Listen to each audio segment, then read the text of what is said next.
కానీ ఇప్పుడు ప్రెస్ ముందరికి వచ్చి మా వల్లనే గూగుల్ ప్రాజెక్ట్ వచ్చిందని చెప్పుకునే పరిస్థితి. ఇంకా కొన్ని సంవత్సరాలు పోతే ఆగస్ట్ 15 నాడు భారతదేశానికి స్వాతంత్రం తీసుకొచ్చింది మా తాత అని చెప్పుకునే పరిస్థితికి సిసిడి జగన్ వస్తారు. జగన్ కొన్ని కంపెనీలు తీసుకొచ్చాడు. ఆ కంపెనీ పేర్లు మనందరం మర్చిపోయాం. ప్రజలందరూ ఒక్కసారి గుర్తు చేయాలనుకుంటున్నా. ఆ కంపెనీ పేర్లు Andhra gold, president medal, gold medal. అలాంటి కంపెనీలు తీసుకొచ్చిన చరిత్ర ఆ పార్టీది. Google, ఆసిలర్ Mittal, royal Enfield fighter jet తయారు చేసిన పరిశ్రమలు తీసుకొచ్చిన చరిత్ర మా ఎన్డీఏ ప్రభుత్వాన్ని. చిన్నప్పుడు 10th క్లాస్ పేపర్ లీక్లో టీచర్లు జగన్ని చితకబాదారంట. అందుకే టీచర్లు చూస్తే ఆయన చాలా కోపం, కక్ష. అధికారంలో ఉన్నప్పుడు మద్యం షాపుల ముందల కాపులాగా నిలబెట్టారు ఆయన టీచర్ని. ఏకంగా మనం డిఎస్సి విడుదల చేస్తే 226 కేసులు ఆ డిఎస్సి పైన వేశారు. ఎవరు ఊహించిన విధంగా 150 రోజుల్లో 16,347 పోస్టులు భర్తీ చేసిన ఘనత మన ఎన్డీఏ ప్రభుత్వాన్ని. నిన్న ప్రెస్ మీట్ నేను చూసా. జగన్ నన్ను ప్రశ్నించట్లేదు, గౌరవ ముఖ్యమంత్రి చంద్రబాబు నాయుడు గారిని ప్రశ్నించట్లేదు, ఆంధ్ర రాష్ట్ర ప్రభుత్వాన్ని ప్రశ్నించట్లేదు. రాజ్యాంగం రాసిన అంబేద్కర్ గారిని ప్రశ్నిస్తున్నారు, రిజర్వేషన్ని ప్రశ్నిస్తున్నారు, రాజ్యాంగాన్ని ప్రశ్నిస్తున్నారు. అందుకే ఈ సభాముఖంగా జగన్కి నేను హెచ్చరిక జారీ చేస్తున్నా. మీరు ఎన్ని జన్మలు ఎత్తినా డిఎస్సి పూర్తి చేసి ఇచ్చిన హామీ నిలబెట్టుకున్న ఘనత మాది. మళ్ళీ డిఎస్సి నిర్వహిస్తాం.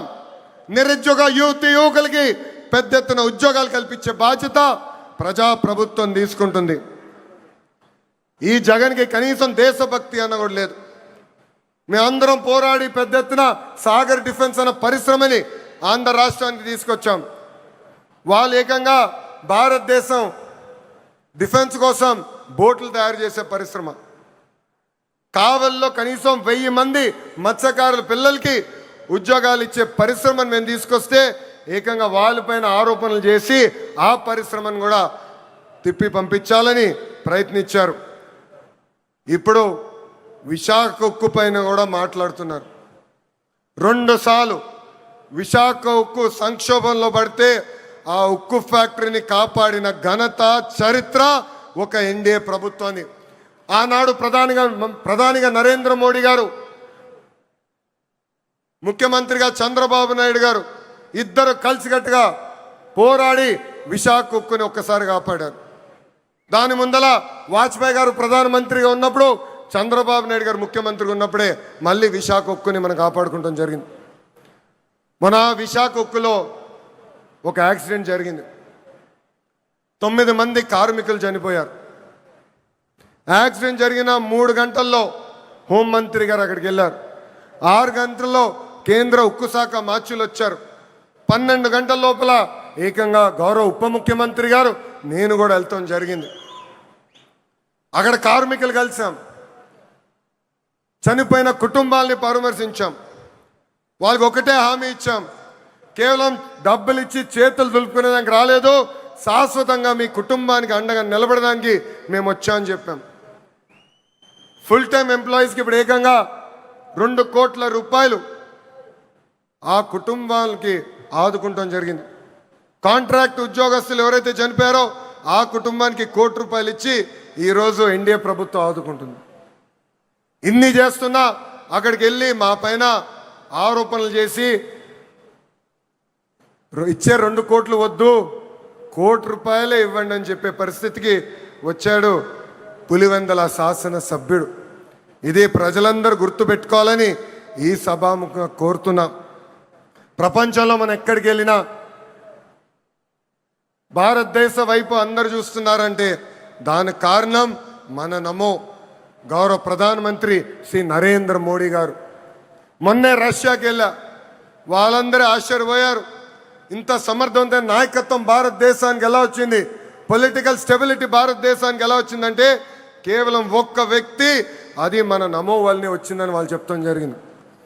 ఇతర రాష్ట్రాల్లో నమో అంటే నరేంద్ర మోడీ గారు, కానీ ఆంధ్ర రాష్ట్రంలో నమో అంటే నాయుడుజీ మోడీజీ గారి అద్భుతమైన జోడి. ఇతర రాష్ట్రాల్లో డబుల్ ఇంజన్ సర్కారు ఉంటే కేవలం ఆంధ్ర రాష్ట్రంలోనే డబుల్ ఇంజన్ బుల్లెట్ ట్రైన్ సర్కారు ఉంది. ఈరోజు ఈ డబుల్ ఇంజన్ బుల్లెట్ ట్రైన్ సర్కారు వల్లనే మనం విశాఖ ఉక్కుని కాపాడుకున్నాం. అమరావతి పోలవరానికి కావాల్సిన నిధులు తీసుకొచ్చాం. ఎప్పుడో రావాల్సిన ఏకంగా విశాఖ రైల్వే జోన్ని కూడా మనం తీసుకొస్తాం జరిగింది. ఇంతేకాదు ఫైటర్ జెట్ ఆమ్కా ప్రాజెక్ట్ని తీసుకొచ్చాం. త్వరలో కర్నూలులో కూడా హైకోర్టు బెంచ్ ఏర్పాటు చేసే బాధ్యత ఈ డబుల్ ఇంజిన్ బుల్లెట్ ట్రైన్ సర్కార్ తీసుకుంటుందని ఈ సభాముఖంగా ప్రజలందరికీ తెలియజేస్తున్నాం. రాయలసీమగా మార్చిన ఘనత ఎన్డీఏది. 1,00,000 కోట్ల పెట్టుబడితో ఈరోజు మిషన్ రాయలసీమకి మనం శ్రీకారం చుడుతున్నాం. రాయల్ ఎన్ఫీల్డ్ వచ్చింది సీమకి, ఎల్జీ ఎలక్ట్రానిక్స్ వచ్చింది సీమకి, ఏసీ తయారు చేసే కెరియర్ వచ్చింది మన సీమకి. అంతేకాదు రిలయన్స్ ఇండస్ట్రీస్ కూడా వచ్చింది మన సీమకి. That is the commitment of NDA government for Rayalaseema అని ఈ సభాముఖంగా తెలియజేస్తున్నాం. తెలుగుదేశం పార్టీ, జనసేన, భారతీయ జనతా పార్టీ అనేది ఒక పెద్ద కుటుంబం. కుటుంబం అన్నప్పుడు చిన్న చిన్న సమస్యలు రావచ్చు. మనందరం కూర్చుని మన సమస్యలు పరిష్కరించుకోవాలి. ఆ బాధ్యత ఇక్కడున్న నాయకులందరిపైన ఉంది. కూటమి ధర్మాన్ని అందరం కలిసికట్టుగా కాపాడుకోవాలి. అహంకారం మనకు వద్దు. అహంకారం వస్తే ఏమవుతుందో మనందరం చూసాం. 151 స్థానాలు 11 అయినాయి. ఇది మనందరం గుర్తుపెట్టుకొని ప్రజల్లోకి వెళ్దాం, ప్రజల్లో చైతన్యం తీసుకొద్దాం, ప్రజలకి అండగా నిలబడదామని ఈ సభాముఖం మిమ్మల్ని అందరినీ నేను కోరుతున్నా. ప్రజాప్రభుత్వం కొనసాగింపు అనేది చాలా చాలా అవసరం. మనం చూసాం ఒక గుజరాత్, ఒక ఒరిస్సాలో వరుసగా ఒకే ప్రభుత్వ అధికారంలోకి వచ్చేగల ఎంత అభివృద్ధి చెందినాయో. పెద్ద ఎత్తున పెట్టుబడులు వచ్చినాయి, పెద్ద ఎత్తున రోడ్లు వేసుకున్నారు, కరెంట్ ఛార్జీలు తగ్గించుకున్నారు, ముందరికెళ్ళారు. కానీ ఆంధ్ర రాష్ట్రంలో 2014 నుంచి 19 వరకు ఎన్డీఏ ప్రభుత్వం, దాని తర్వాత గొడ్డలి పార్టీ ప్రభుత్వం వచ్చిన తర్వాత మనం ఎంత నష్టపోయామో మనందరూ తెలుసు. దయచేసి ఇది మనందరం గుర్తుపెట్టుకోవాలి.